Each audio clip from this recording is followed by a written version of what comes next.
There will be Louise from Grennan from Whitehall.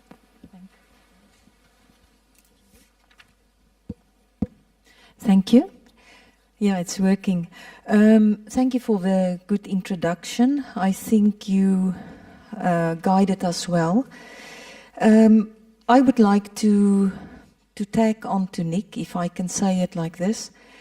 Of course, the first time for me when I thought that this topic might be relevant was way back in 2004, when we had an activity in a small African country, and it was clear that one of the investors was at the point of disinvesting. And although we arranged the activity for law enforcement officials, to our surprise, the minister himself arrived unexpectedly at the opening. And this minister really made a plea and asked this particular corporation not to consider disinvesting. And in the presentation of the minister, he went far beyond what this company was doing by way of taxes and job creation. And he also referred to the work in the community, which was of such importance to the specific minister. And from there, in our discussions over the years with private sector as well as with governments, we realized that there is, Lucy referred to building trust, and we realized there was a measure of distrust. And it was important to see what could one do to restore trust between governments and the right holders.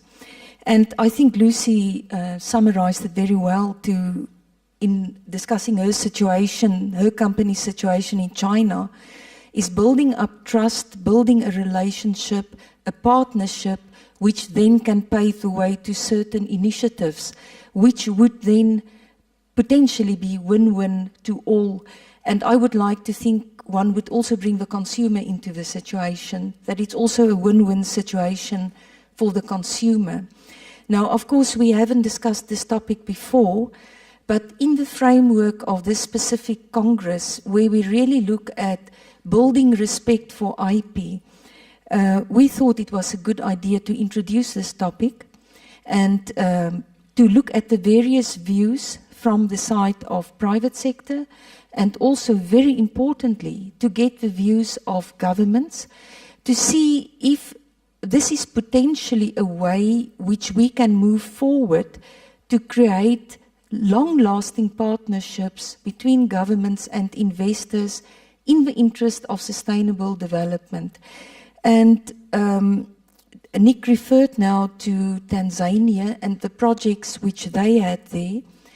And this is very interesting to me because I also had separate discussions with the Competition Commission in Tanzania. And interestingly enough, one of the issues which they had pointed out, why they were so diligent in finding solutions within this framework of a Competition Commission, is that it was of high importance to them to create an environment attractive for foreign direct investment and to keep their investors there.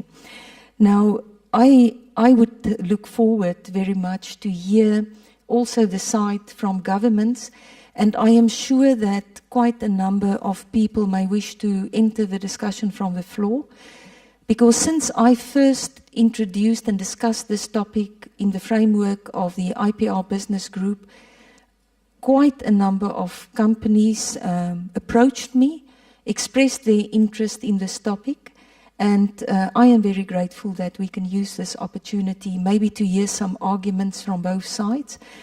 Now, as I say, and as was emphasized also here, we do not now pretend that corporate social responsibility will equal excellent enforcement. This is not the aim of this panel. The aim of this panel is to find ways and means in which we can create respect and work towards a better cooperation on the long term in the interest of companies and of governments. Thank you. Thanks, Louise. We will now hear from the government side of things and your views on the correlation and the relationship between CSR and enforcement by governments. Deputy Minister Kwan? Yes.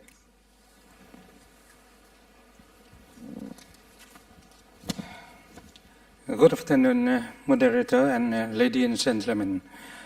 I'm very happy to attend this Congress. Today is a special day. It's the first day of Lunar New Year, according to our traditional custom. And I would like to have this opportunity to wish you all the best, good health, great success and happiness. The government of Vietnam is deeply aware of the importance of educate and effective IPR protection and socio-economic development of the country.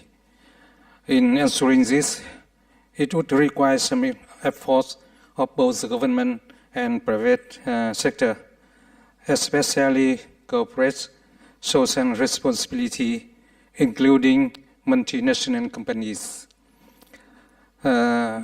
This matter is referred to in the provision of law and regulation, as well as in practical IP enforcement. With that, I wish to share with you some experience of Vietnam, and also look forward to having information and experience to be shared by other delegates. As scheduled by the moderator, I would like to refer to following points. Firstly, on the correlation between improved legal framework pertaining to IP enforcement and foreign direct investment. As you know, Vietnam is a developing country.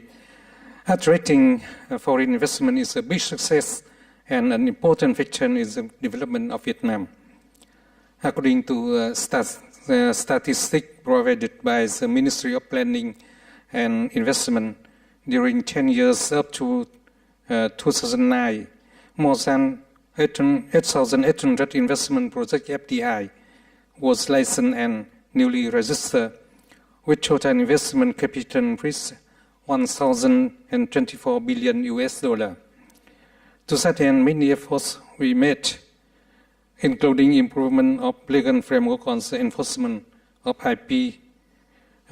For example, the enacting of IP law 2005 that were revised in 2009, the amendment of provisions related to IP under the Criminal Code and Custom Law, the issuance of a number of government and ministerial implementation decrees and regulation on the enforcement of IPR, the conclusion of international agreement to promote investment and enhance the competitiveness of the economy, such as IP-related provision under the joint initiative agreement between government of Vietnam and the government of Japan. Secondly, the government are aware of the negative impact cultivating and piracy having on the country's GDP, and this effect can be mitigated by implementing effective IP enforcement. The infringement of IPR adversely affects social economic development, particularly make loss for state budget in different ways, as well as affects the development of the business and communities. The government of Vietnam is fully aware of the negative effects and has taken various measures to combat infringement. One of the outstanding examples of the government efforts is the establishment of the Central Steering Committee number 127, which based on the decision of the Prime Minister number 127 issued in 2003, whose mandate is to combat IPR infringement, which are considered as harmful as commercial fraud and smuggling. The government of Vietnam has made great effort to strengthen the enforcement capacity of IPRs, improve the effectiveness of sanctions. For example, in 2005, we established the Vietnam Anti-Counterfeiting and IP Protection Association of Foreign Invested Enterprise. Many members of this association are leading multinational companies in the world, such as Unilever Vietnam, Nike, GlaxoSmithKline, Procter & Gamble Vietnam, Honda Vietnam, and and President of Unilever Vietnam has been appointed as the first president of the association. And I hope our Congress is successful with your attendance and contribution. Thank you for attention. Thank you, Deputy Minister. And our last but not least speaker is Your Excellency Prakash. Good afternoon, Your Excellency, my friends and colleagues. Could I just begin by saying that CSR, corporate social responsibility, is a must, and that the greatest responsibility you could ever give to the public is delivering what you promise. And we have Nokia, Unilever, and Honda. I think without plugging your products or your companies, I will say that you have developed a reputation over many years of reliability, of good service, and therefore that is the greatest responsibility you could give to your customers. And indeed, it is enlightened self-interest to do that, to deliver what you promise and what people pay for. We in Trinidad and Tobago, we are a very small nation, a very beautiful land. In fact, next month we're going to be having Carnival. And I know with the help of WIPO,